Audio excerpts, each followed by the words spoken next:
Welcome to another episode of No Script, No Problem on Believe, the #1 podcast network for professionals. I'm your host, Steve Berkowitz, and today I'm talking to executive producer, director, and showrunner AMY GOODMAN KASS. Like me, she's a graduate of Washington University in St. Louis, but unlike me, she is an expert in true crime documentaries and docuseries. Her latest project is Peacock's Richard Ramirez, the NIGHT STALKER Tapes, about the infamous serial killer. So we will definitely be talking about the wildly popular genre of true crime documentaries and why some folks seem to never be able to get enough. After the interview, I'll give you an update on AI copyright laws for creatives. We'll also talk about Luka Doncic coming to the Lakers in the trade that shocked the NBA. And more folks are apparently watching YouTube on their televisions than on their mobile devices. Yes, seriously. I'll explain later. But first, AMY GOODMAN KASS is a multi-talented and award-winning documentary director and showrunner. Some of her credits include showrunning and directing Peacock's 2-part serial killer docuseries, Richard Ramirez, the NIGHT STALKER Tapes, showrunning the Emmy-nominated 4-part docuseries, Love Fraud for Showtime, showrunning the acclaimed MGM Plus docuseries, Hollywood Black, and producing a slew of other powerful projects like In the Valley of Sin, Undercover High, and I Am Rebel. And while Amy certainly has a knack for true crime, one of the topics we hit on later in the interview is her passion for doing a wide variety of projects that interest her. This has opened up some unique and interesting opportunities. Enjoy the interview. AMY GOODMAN KASS, welcome to No Script, No Problem. Thank you very much. All right, a fellow Washington University in St. Louis grad. You're the second WashU grad to come on the show. Go Bears. Yes, go Bears. Go Bears. Yeah, Barry. Barry WashU. I want to be abundantly clear, but go Bears. So I played football. Everyone is surprised.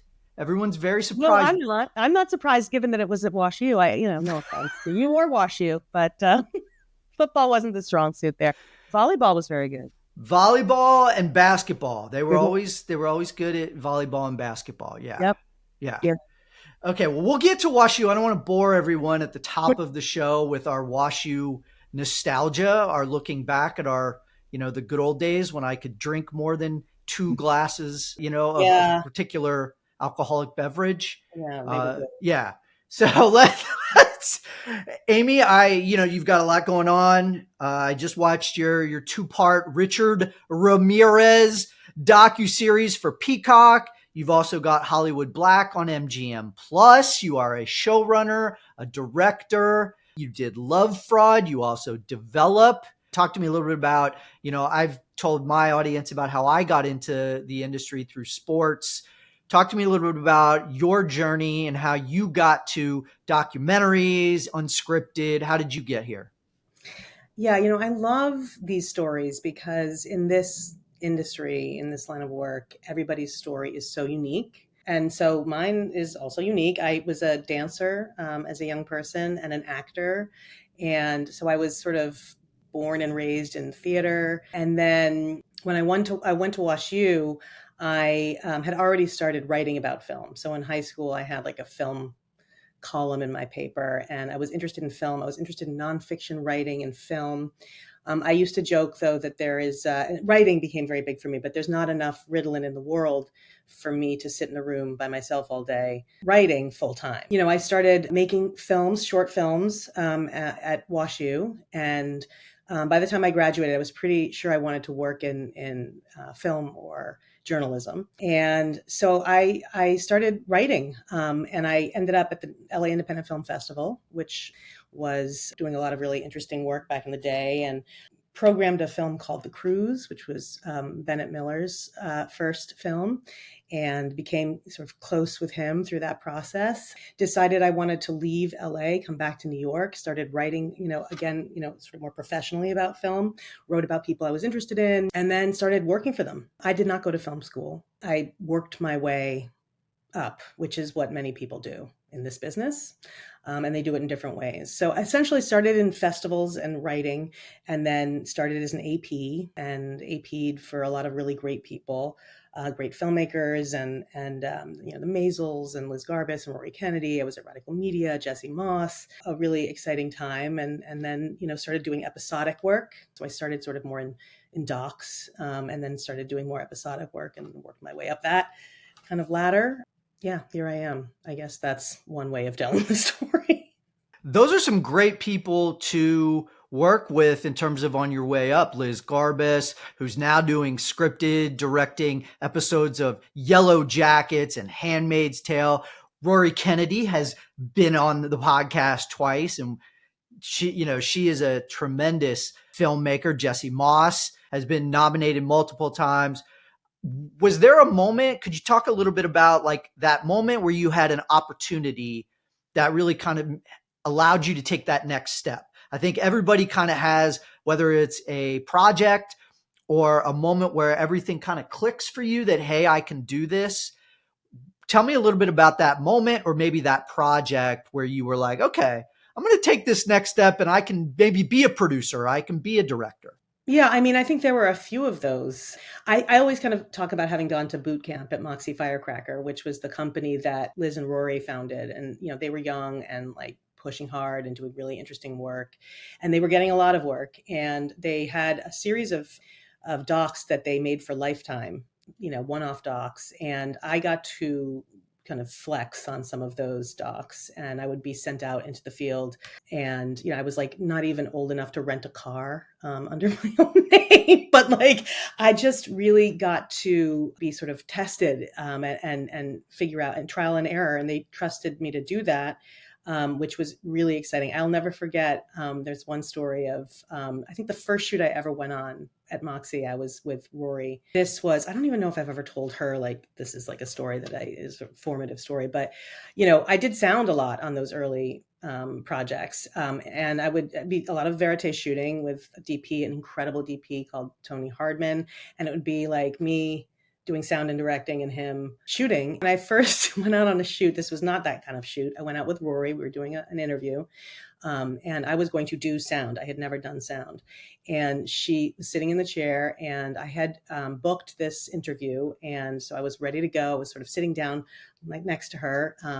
We had, set up the shot and whatever, and rolls camera. And then she leans over to me and she points to the mixer and the little window in the mixer with the monitor.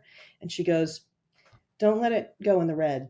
So I'd like to ask you first, and she begins the interview, and I'm like trying to monitor this sound for this interview. And that was, I think, the kind of opportunity that I was getting then. It was really an exciting time. I worked on a film called Girlhood with Liz Garbus. That was an incredible experience and learned a lot about filmmaking and storytelling, I'd say, there. But there are other opportunities along the way. I was lucky in the opportunities that I got early on. It was a very exciting time, I think, in this business.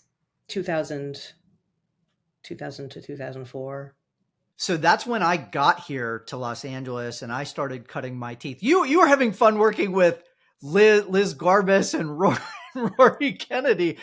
I was going a little bit of a different path in the reality TV world, learning how to convince contestants to do ridiculous things like hang onto the side of a train or push NASCAR vehicles barefoot on a course so that their heels would like burn off. But same thing, totally same. I mean, yeah, I think that you're thrown into, that's one of the joys of doing this work, is that you're thrown into these environments and with these people and in these worlds that you would never otherwise have access to. I consider it's really just a gift to be able to do that. And you're, we have, I'm sure all of us have incredible war stories and just, some of the craziest things we've ever done. And it doesn't really matter what kind of format you're working in. I mean, every single one of these projects is about discovery and wild adventure.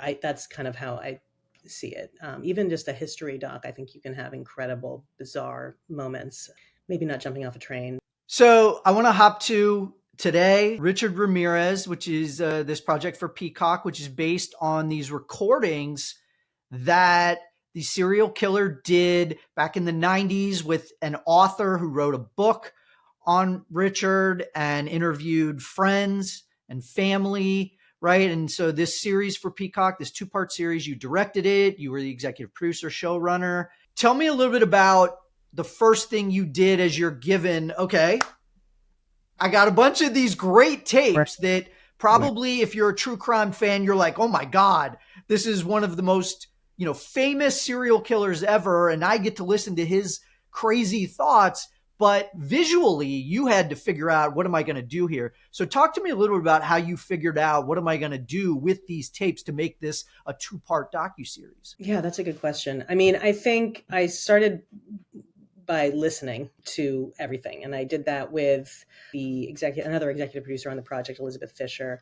And we listened. I had, extensive notes trying to figure out what was in here and where the gold was, essentially, where the most interesting material was. And, so I started with story. I did have this sense as I was listening, not just to Richard, but to his family members on these tapes, to the woman who would eventually become his wife on these tapes, that it was sort of a ghost story. So I think a lot of times this story is told, sort of as a procedural. It's about the murders, the terrible crime spree in 1985. It's about the law enforcement. There was a 4-part Netflix documentary that was about this. It was excellent. What are we going to do that's different? How is this different? And I didn't sort of hear that in the tapes at all. I mean, it really felt a little bit like a ghost story to me. And these voices of people who are no longer here and the impact that he had on people's lives and what was sort of left behind. And that informed a lot of the visual take. I think that, we ended up conceiving of this idea of these environments where these interviews were recorded and the equipment that was used to record them, and sort of doing some storytelling with those environments where you could hear the voices, and you sort of, they're empty spaces, and you sort of are brought to a place. The story that we were telling, I think a lot of times these stories, like I was saying, they're procedural. They're told by men. People who commit these crimes are disproportionately men. Law enforcement, a lot of men.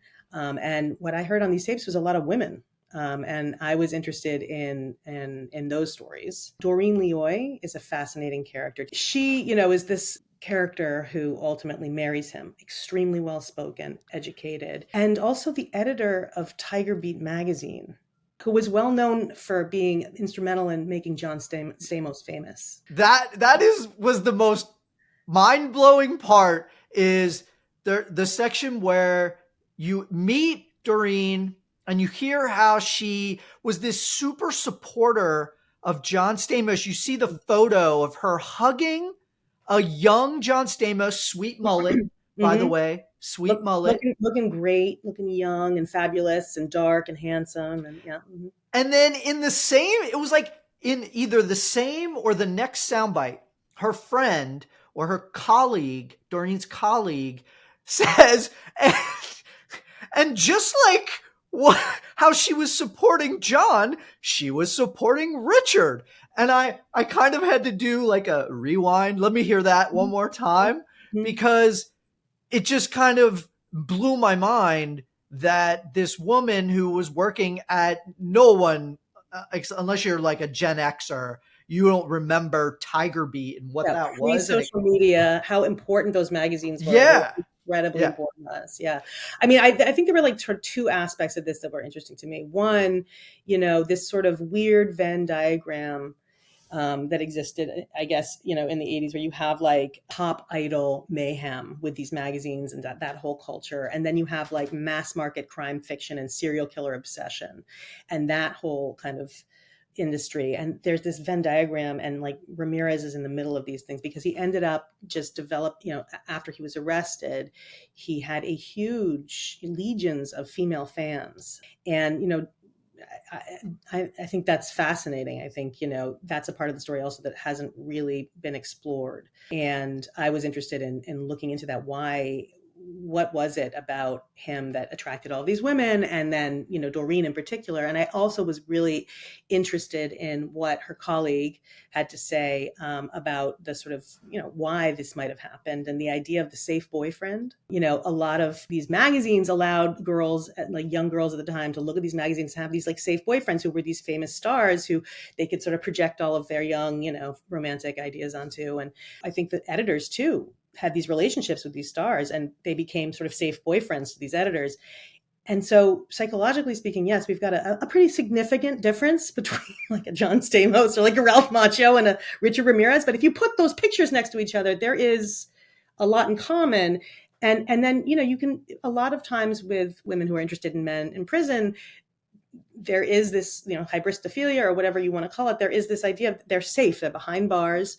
And I just think it's fascinating that she sort of went from making John Stamos this sort of safe boyfriend character, or these other celebrities who she was helping to nurture, to making Richard Ramirez her safe boyfriend and then marrying him. So I was interested in that sort of psychological phenomenon. And then I was also interested in the pop culture aspect of the story, which, I think is really interesting. And so we leaned into that. We started, sort of trying to find outside of the tapes, which were very rich, a lot of material there, sort of tried to figure out like how we're going to break out these 2 episodes. And ultimately the first episode is really about, what came before the crime spree. And we explore what happened during the crime spree, but really his background, his backstory. We hear from his family, hear from him, and we get a sense of what his life was like in El Paso, where he's from. And then we go all the way through LA. So the first episode really takes place in large part in El Paso and LA. And the second episode is mostly in San Francisco and Northern California and San Quentin.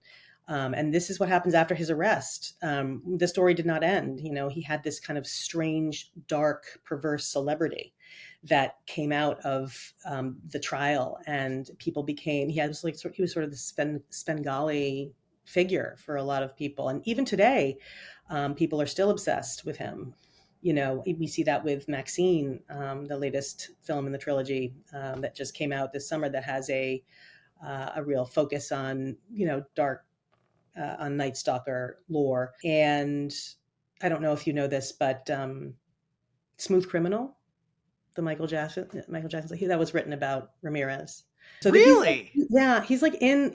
He's maintained his strange appeal for many years. And we get into that in the second episode. And then I think also what we talk about, go back to his origins. We interviewed his niece, who he had a longstanding relationship with. They were like siblings, raised like siblings, but she ultimately reveals that he sexually abused her as a kid. His origins really were maybe in grooming and in child abuse, not the crimes he was ultimately known for. And we kind of make sure to break that false idol, the sort of false idol, the rock star serial killer premise. I think at the end, that's what we meant to do. It was a really interesting process, a wonderful process, because there was genuine discovery in the making of it. I love my cinematographer who I worked with, Boaz Freund.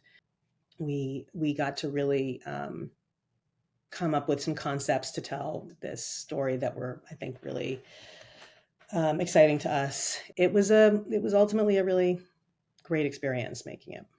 Because you didn't have scene work necessarily to work with, you had to really create a mood with the cinematography. You used some really beautiful scenics, and the pacing was really unique. The colors were very vibrant, as opposed to the Netflix docuseries, which was very dark. I noticed that contrast was very vivid. Can you talk a little bit about your choices that you and your cinematographer made in terms of how to shoot this docuseries? So there's this interesting bite at the beginning of the series where Richard Ramirez asks the question. He's being interviewed by Philip Carlo, the author of the book, about him that these tapes came from. And Philip asks him, are serial killers made or are they born? And Richard says that he believes that they're the products of their environment. And so for me, environment is really important in the telling of this story. And it takes place in sort of 3 different places in 3 different eras. It takes place in the 70s in El Paso, where he's born and raised. He was born in the 60s, actually, so 60s and 70s. And then it takes place in LA, where he committed his crimes, where he moved to find his pot of gold, but ended up finding a pot of iron, as he says. We hear from some of his, the family members of some of his victims who lived all around the LA area. We hear from law enforcement. We get a sense of what his life was like there. He was in the depths of a terrible addiction, and, the sort of underbelly of LA, that darkness. And then we are in, like I said, Northern California, in San Quentin. And so this is for after his arrest and the trial and his prison years. I really wanted to make those feel distinct. And, the colors feel distinct. I like I said, I feel like, you wanted to kind of get a sense of what these environments felt like. There were some incredible drone shots that I think Netflix used, and that would be one way to go. But I felt like I wanted to sort of be as wide and static as possible, and then as close and static as possible. And I just wanted to let the viewer kind of be immersed in the environments. And then I think that was also the case for these recording environments, where the interviews took place in San Quentin, in Doreen Leoy's house, in Philip Carlo's office. Yeah, I mean, I wasn't particularly concerned about not having, I didn't want to do traditional recre. We didn't want to sort of do that. And audio can be, I think, a little bit concerning to people. What's the picture? How are you going to do it? I wasn't concerned at all about that. I saw that as an incredible opportunity. We did a little bit of, sort of scene work with, the people who, we saw people in their environments. And that was something that we could, felt was important just to bring it into modern day. And then we had wonderful archival. And Amy, why do you think folks are still obsessed with or still really interested in Richard Ramirez, the Night Stalker, today? He had a mystique that had something to do with the way that he looked. And I think that's what drew a lot of people to him. He was a handsome guy. And I think that's what drew Doreen Leoy to him. I think that that's what drew a lot of women to him. And, it's interesting because the Ramirez doc dropped on Peacock the day after Luigi Mangione was apprehended. And so for me, it was a very sort of acute, my realization of, even though they're criminologically speaking very, very different, the fact that they have soft curls and, like in Mangione's case, like these like washboard abs, and like Ramirez had those cheekbones. They are part of a very long list of criminal dark throbs, as somebody said to me. Ted Bundy, Jesse James, the Menendez brothers, Jeremy Meeks, these are criminals who's they've got this sort of like elixir of good looks and charm and outsider status. And I think that, it's an interesting phenomenon, there's like this halo effect of attractiveness. I don't know if you know what this is, but basically we unconsciously assign positive traits like honesty and intelligence to people who are pretty. And this was an idea that was first coined in 1920 by this psychologist, Edward Thorndike. He asked military commanding officers to evaluate their subordinates and found a correlation between high marks for physique with high marks for, leadership and character and intelligence. And, I think this is something that we do. And it's a bizarre thing to see, because these are, in some cases, in the cases of Mangione and Ramirez, I mean, sick people who are, suffering from different, pathologies, and, and we just can't get enough. I also will say that there's a lot of think pieces on Mangione right now, and the key art for some of those think pieces is very similar to the key art for the Ramirez doc. All right, I want to ask you about true crime and what it's like to tell these very dark stories. Two questions for you. One, why do you think it is so popular? And then two, how do you approach it in both a delicate way with the people you're talking to, but then also kind of making sure that, you're giving the audience what they want, that Mm-hmm. the twists and the turns and the red herrings, giving the people the red meat that they want. Yeah. So the first question, why is it so popular? It's been popular for, hundreds of years. I mean, I think we've always been fascinated by, the very fringes of human existence and the human psyche. And I think there's probably a lot of reasons for that. The safe boyfriend idea I was talking about before, the idea of like sort of seeing things from a distance and playing out whatever our own narratives are by watching these things. I mean, you can watch shows and think, there but for the grace, of God go I. You can watch them and just, you kind of want to play out your own fears. They are naturally, like narratively, they kind of string you along. There's people interested in the investigation element of it. So it makes for really like page turny storytelling. I think there's a lot of emotional ups and downs that make it really kind of compelling viewing for people. And so I think there's a lot of reasons why people watch it and have always watched it, read it, loved it. I mean, Richard Ramirez himself was a huge true crime fan, and that's what he and his close friend, the Queen of Darkness, Eva O, who was also in our doc, they bonded over that. Your other question was about how to approach these stories. And that's a really good question.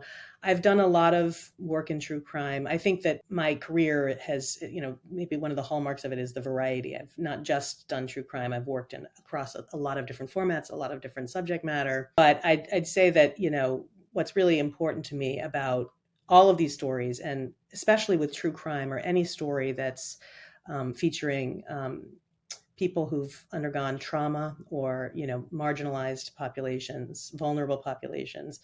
I do seek the humanity in people in these stories and the telling of these stories. And that's my natural instinct. And I think it's really important. I think people appreciate that. Viewers appreciate that, not making fun of people, allowing the viewer to see themselves in people. I think that was true. It was very important to us in the making, for example, of Love Fraud, which is about, women who get conned. And we talked, I did that with Heidi Ewing and Rachel Grady. And we talked a lot about making sure that, people could see themselves in these women. I mean, we all kind of con ourselves in love relationships to one degree or another. And there's a sliding scale of how much one does. There's like things you look away from. Oh, I'm going to ignore that part of and I think, we wanted to make sure that, that people could identify with these women. And I think I look for that in every project that I work on, especially with projects that, feature these stories that are so dark and traumatic. I have to ask you about Love Fraud because that was one of those gripping docuseries where you were really along for the ride. You were the showrunner on Love Fraud. For people who don't remember, this was a few years ago. This was a 4-part documentary series on Showtime, back when Showtime did documentaries. And Amy, please kind of fill in the gaps here. But this was a guy who basically continually led different women along, making them think that they were in love, and they fed him money, and it was this fraud. It was a huge fraud. And then these women finally decided to team up, right, and go after him and hunt him down. And what I loved was the way that you, along with Rachel and Heidi, figured out that way to make it seem for the audience like we were there with them as part of the investigation, which, to your point about why people like true crime, I think that was a perfect example of how you can feel like every phone call that these women were on, you were right there, with them. Can you talk a little bit about how you planned that one out? Because I'm sure that was really challenging. Yeah, that was really challenging. I mean, I have to say that project was also a joy because of the discovery, and the fact that, when I first came on that project, we had no idea where this guy was. It was a question of even could we find him, and then the women, they were interested in revenge, and wanting to try to bring him to account in some way, because a lot of these, these small time con artists, I mean, these women he was conning did not have a ton of loot. They lived in middle America, and they were in different places. He moved around a lot, and law enforcement just doesn't really have the bandwidth to deal with these small time criminals.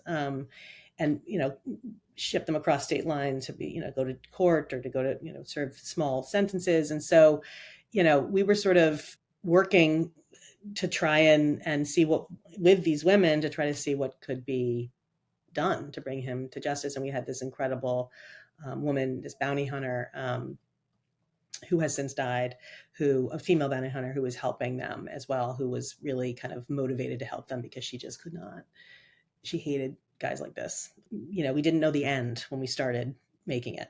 And that doesn't always happen, as you know. Most of the time, it's great to just know where we're ending and have that all kind of buttoned up so that we can make the schedule and whatever. But, Heidi and Rachel are incredibly intrepid, brave, like badass filmmakers who, had a lot of faith in the process. And we got to do some interesting work. We were there for the arrest of this man. And then we, were able to interview him when he was incarcerated. And that was a coup to be able to do that. When I first approached the prison where he was, it was a hard no. And by the end, we had like an entire cell block that we were able to film the interview in that was commandeered. So it was a real interesting process, and being able to talk to him was also just really fascinating. That was the 4th episode. It was a ride. It was wild. Yeah, that I can only imagine. Yeah, and I think those types of projects are where you do give the studio or the network some credit, where they have faith. 100%. Yeah, they have faith in. And he was great. That was another thing, is originally it was a 5 order, and ultimately he was okay with it being a 4. And that's a wonderful thing when you can, sort of make a doc that it has the right number of parts. The storytelling is first, and they were really great about that. All right, let's shift gears, because your career is very diverse, and you've also done recently Hollywood Black for MGM Plus. You were the showrunner on this, and this is completely different from Richard Ramirez or Love Fraud. Very different. Right?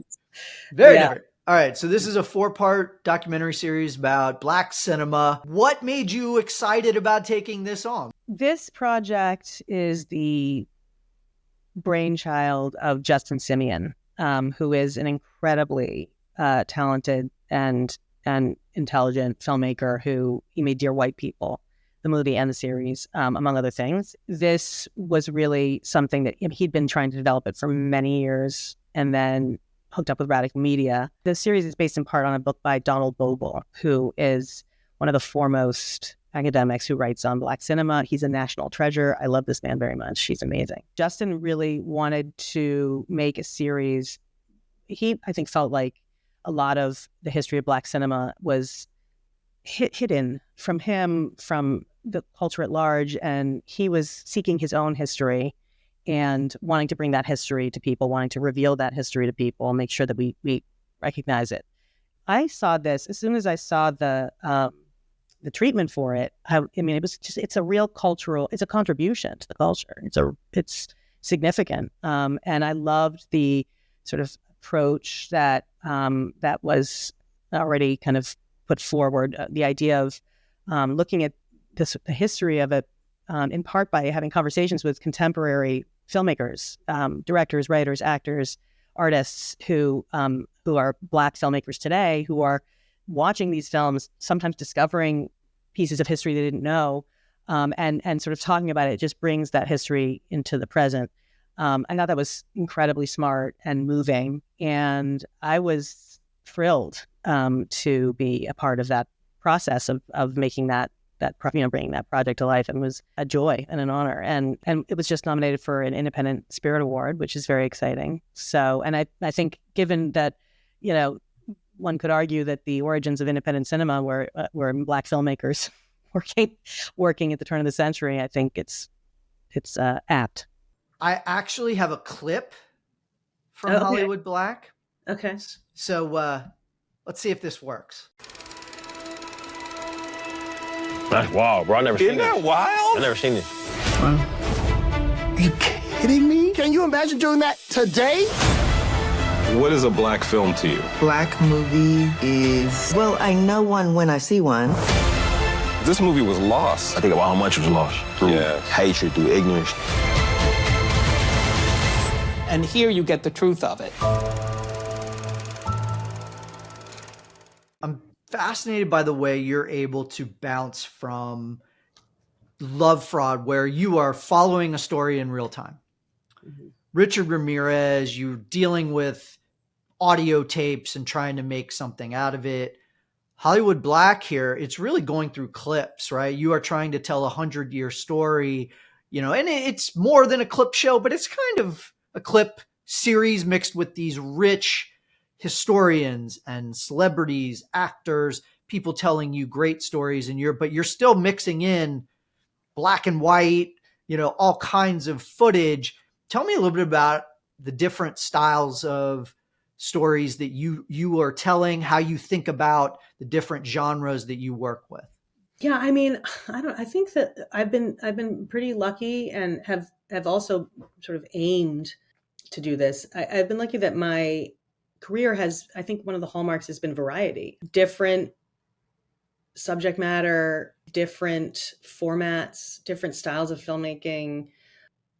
It just keeps it interesting, and it just gives you more tools to work with. And I have loved that about the craft, and so, when I sort of, there's like the daily grind of making these things, but then to sort of step back and to sort of, I try to, I think, step back and look at the projects that I have worked on and the ones I want to work on, and figure out if there's a big swing to be taken, or if there's, something interesting that can be done, as it relates to access.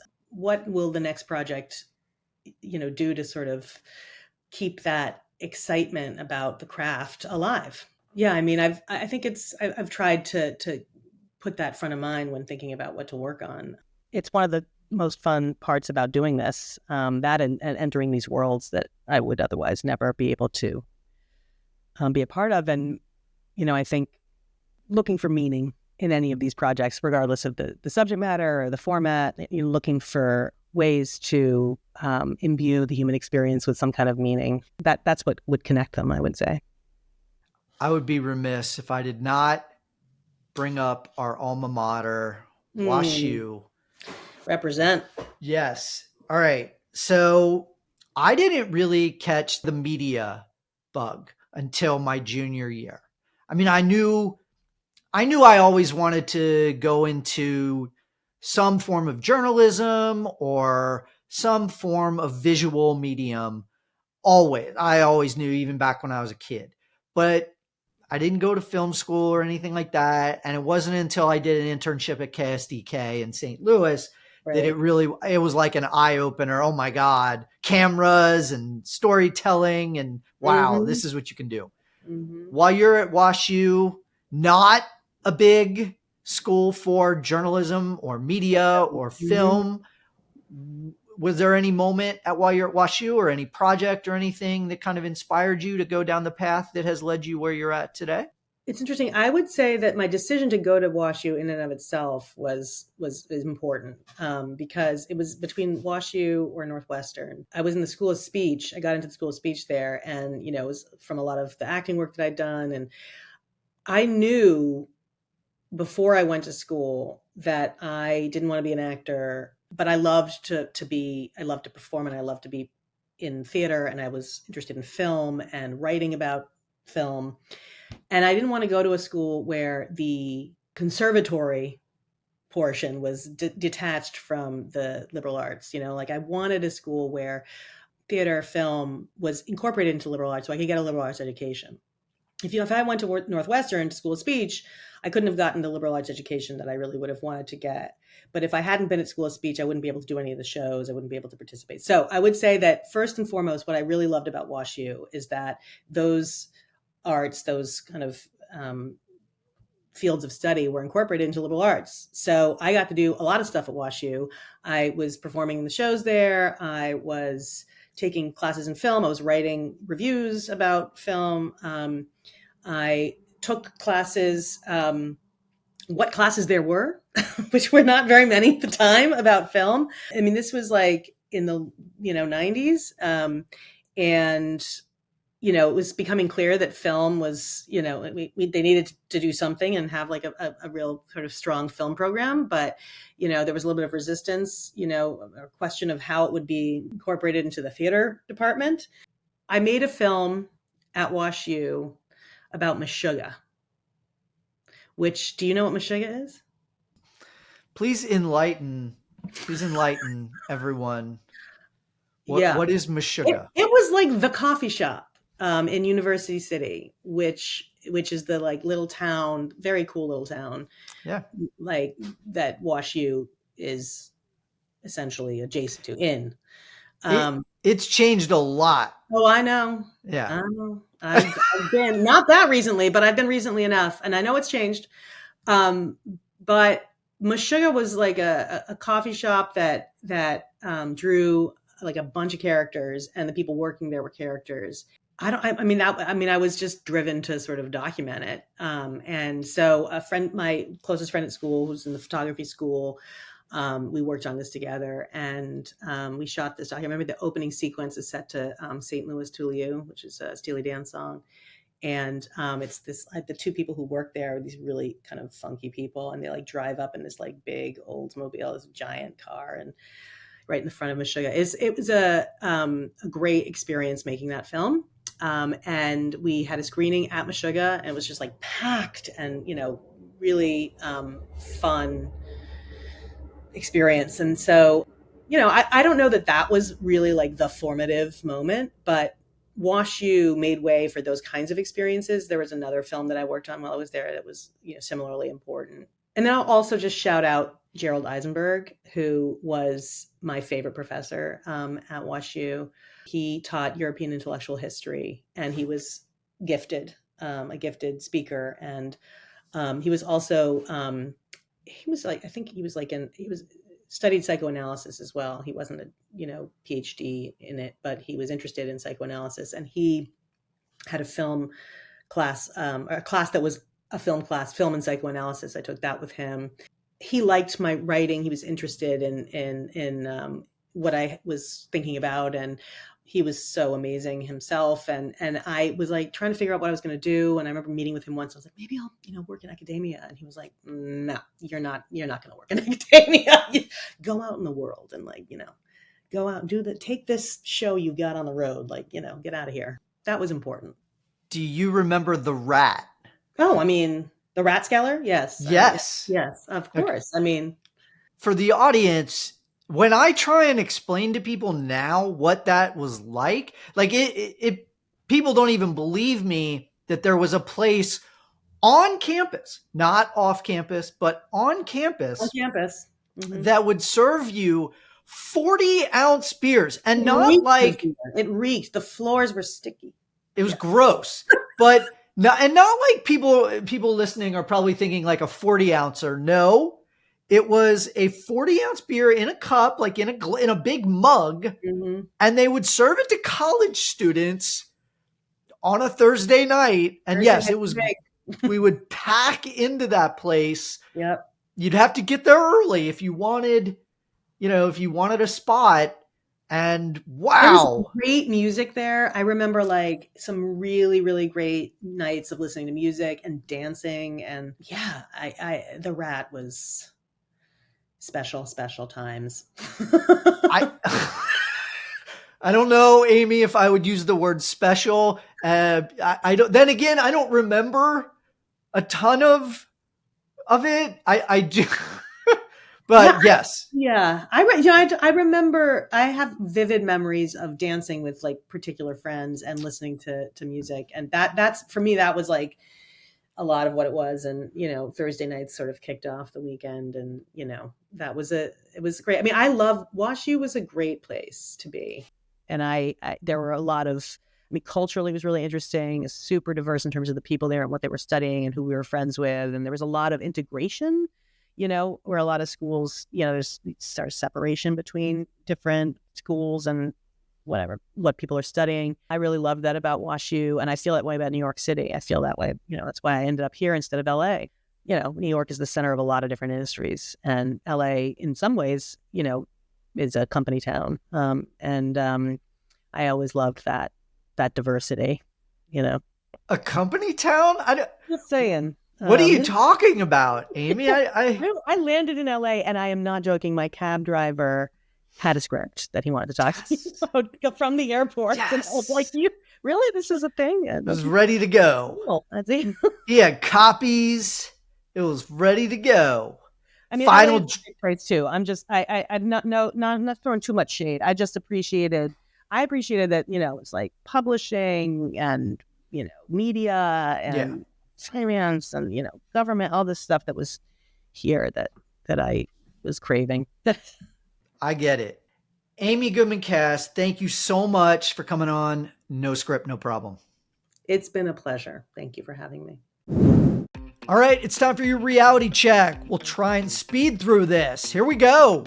First up, the 2025 Super Bowl broke a world record with an estimated 127.7 million viewers tuning in, according to Nielsen. This makes it the largest audience for a Super Bowl in history and for a single network telecast in TV history. So glad the Eagles won, folks. I could not have handled a Chiefs three-peat. And if you didn't like Kendrick Lamar's halftime show, it wasn't for you. This caps off an incredible season for the NFL. While the viewership of everything else on traditional TV has plummeted, the NFL has somehow gotten even bigger. NFL games attracted an average of more than 17 million viewers this past season. The NFL counted for more than half of the 50 most watched primetime telecasts last year, according to Variety. More people watched Sunday Night Football during the regular season than the NBA Finals or World Series. Moving on, I've never been a Lakers fan, but that may be changing. Dallas sending Luka Doncic, Maxi Kleber, and Markieff Morris to the Lakers for Anthony Davis, Max Christie, and the Lakers' first-round pick in 2029. The Utah Jazz had to get involved to make the whole thing happen. They land Jalen Hood-Schifino and a couple of second-round picks. And the other guard wears number 77. 6'7". Seventh campaign from Slovenia, Luka Doncic. I don't know what Nico Harrison, the GM of the Dallas Mavericks, was smoking when he made this decision, but give me some of that. Now, I don't know if Luka and LeBron will gel right away because their games are so similar, but this is a look into the future for Los Angeles. And Luka is going to be the star for the next decade, and that is exciting for LA at a time when the city really needs it.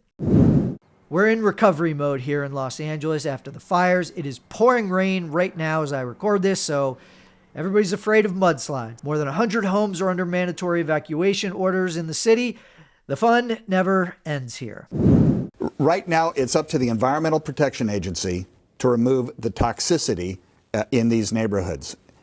To a large degree, it's a toxic waste dump. How long is that going to take? So the most recent information I've had from the EPA this week is that they look to be done with the removal of the household materials by early next month. That's phase one, then phase two takes.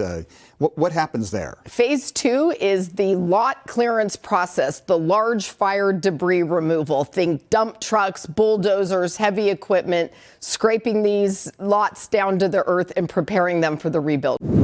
If you're watching this on my YouTube channel, you're seeing some footage that I shot last week with some folks I know who lost their homes in Pacific Palisades. The EPA has begun the cleanup in both the Palisades and Altadena, but that will take weeks, and there is debate about where the toxic materials should be stored.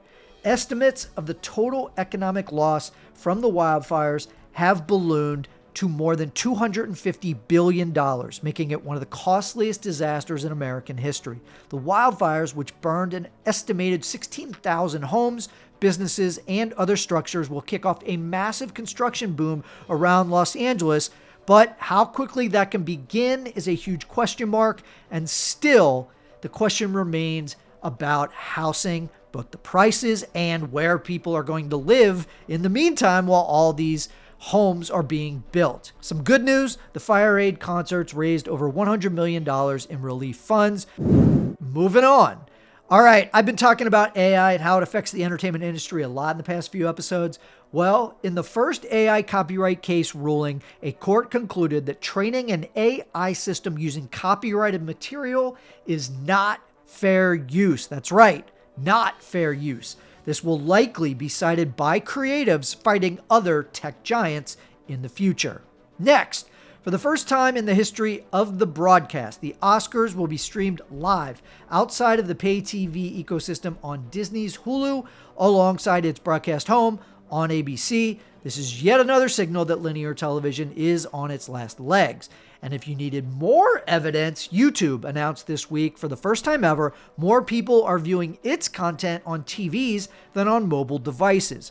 According to Nielsen, YouTube has been #1 in watch time in the US for 2 years. Viewers are watching, on average, over 1 billion hours of YouTube content on TVs daily. Wow. Final thoughts, folks.